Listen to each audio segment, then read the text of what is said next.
এই দুনিয়া কখনোই পুরোপুরি সত্যিকারের বন্ধুতে ভরা নয়, বরং অনেক সময় দেখা যায় যারা আমাদের সামনে ভালোবাসার মুখোশ পরে থাকে তারাই পেছনে গিয়ে সবচেয়ে বড় কষ্ট দেয়। সামনে তারা হাসে, মিষ্টি কথা বলে, আমাদের পাশে থাকার ভান করে, কিন্তু অন্তরে তারা হিংসা পোষণ করে, ঈর্ষা করে, আর আমাদের নাম মানুষের কাছে খারাপ করার চেষ্টা চালিয়ে যায়।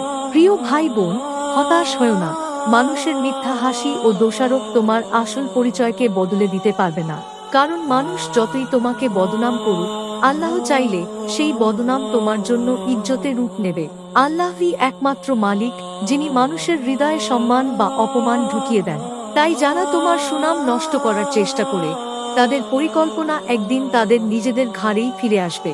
মনে রেখো, জীবন খুব ছোট। প্রতিদিন তোমার কাজ হবে শুধু আল্লাহকে খুশি করা, মানুষের খুশি নয়।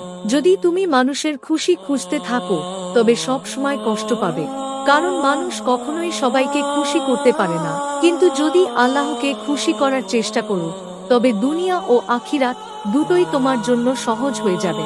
তুমি যদি নেক আমল করো, ধৈর্য ধরো আর আল্লাহর ওপর ভরসা রাখো, তবে মানুষের কথার তীর তোমার অন্তরে আঘাত করবে না, বরং সেই তীর ভেঙে যাবে আল্লাহর রহমতের ঢালে।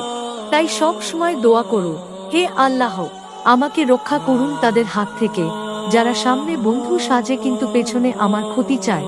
আমাকে এমন অন্তর দিন যা মিথ্যা মানুষদের ফাঁদকে চিনতে পারে, আর আমাকে এমন শক্তি দিন যাতে মানুষের কুয়াচরণের পরোয়া না করে আমি শুধু আপনার সন্তুষ্টির পথে চলতে পারি। ভরসা রাখো, তুমি একা নও, আল্লাহ তোমার সাথে আছেন। আর যখন আল্লাহ সাথে থাকেন, তখন সমগ্র দুনিয়া তোমার বিপক্ষে হলেও তুমি বিজয়ী।